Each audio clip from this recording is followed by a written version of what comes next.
Welcome to the Heartfire Rising podcast, personal growth in less than 5 minutes. I'm your host, Danielle Palli. Thank you for being here.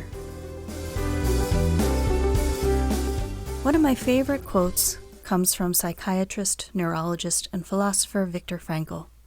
Everything can be taken from a man but one thing, the last of the human freedoms, to choose one's attitude in any given set of circumstances, to choose one's own way. It's more impactful for me because it comes from a man who is a Holocaust survivor, who lost his wife and family. And in his book, Man's Search for Meaning, he recounts periods of hope under the bleakest of circumstances.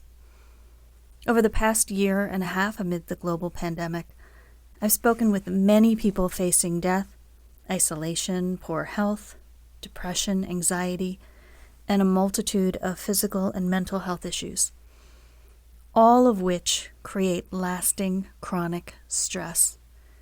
And we know that stress disrupts every system in our bodies. It hurts our immune system, and if it goes on long enough, it's a key player in the later development of heart disease, cancer, stroke, and a multitude of other illnesses.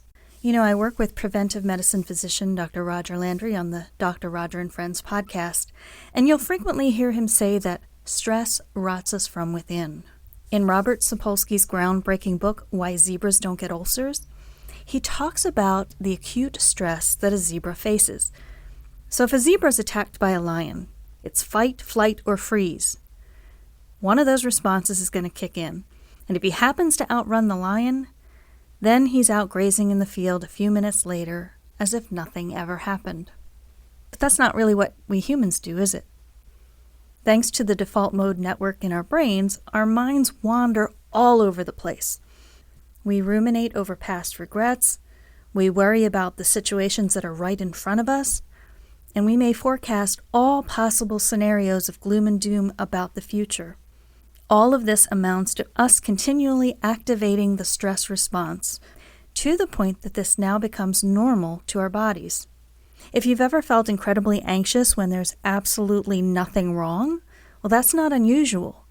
Your body may be having trouble shutting off that response. Sapolsky discusses a series of stress studies in which he offers several coping tools based on decades of research. Those tools include mindset. In other words, how a person feels about their stress, because what one person finds stressful might be completely fine for someone else. Finding an outlet.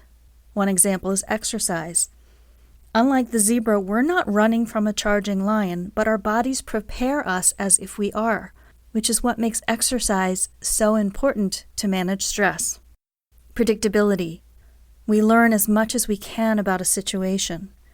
This is why during COVID, many of us are reading as much as we can to understand it and how to protect ourselves and others. And the last is control. A coping tool is to change what's possible and accept the rest. Using COVID as an example, we might choose to get vaccinated, wear a mask, socially distance, meet in small groups. That's what we can control. What we can't control are other people. And we might find ourselves having to accept that other people are making different choices.